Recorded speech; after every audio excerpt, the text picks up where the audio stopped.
Abot kamay na pangarap star na si Jillian Ward, inaming may crush na taga-showbiz.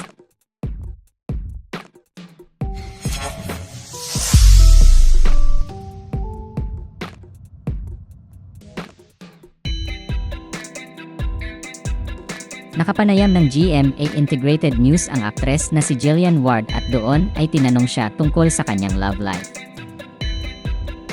Bagamat sinabi niya sa naturang panayam na wala siyang jowa, inamin ng aktres na may special someone siya na taga-showbiz.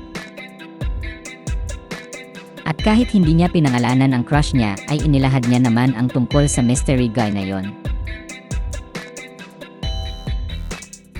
Anya, wala po akong boyfriend pero minsan kinikilig po talaga ako. Eto na lang po. So, yung gusto ko kasi hindi niya alam na gusto ko siya.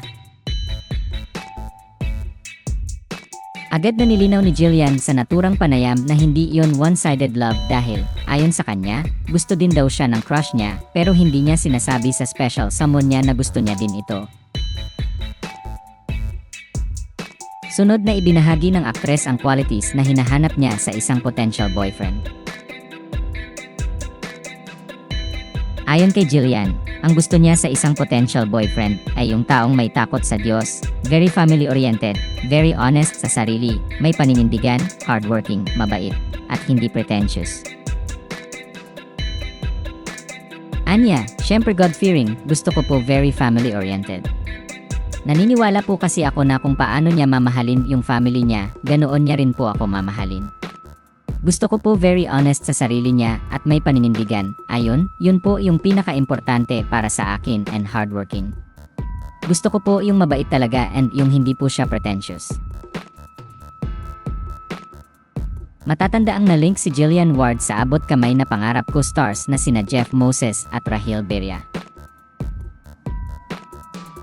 Inamin naman ng Widows War star na si Matthew Oy sa panayam sa kanya sa Fast Talk with Boy Abunda na matagal na niyang crush ang aktres. Samantala, ibinahagi ng aktres sa naturang panayam na naging takbuhan niya ang abot kamay na pangarap co-stars pagdating sa love at life problems. Ayon sa kanya, lumalapit siya kina Carmina Villarreal, Chucky Dreyfus, at Dina Bonnevie kapag humihingi siya ng love advice, at lumalapit naman siya kay Richard Yap kapag humihingi siya ng business advice. Sinabi rin ni Jillian na malungkot pero fulfilled ang puso niya dahil para sa kanyang yumaong lola ang kanyang pagganap bilang si Doc Annalyn Santos.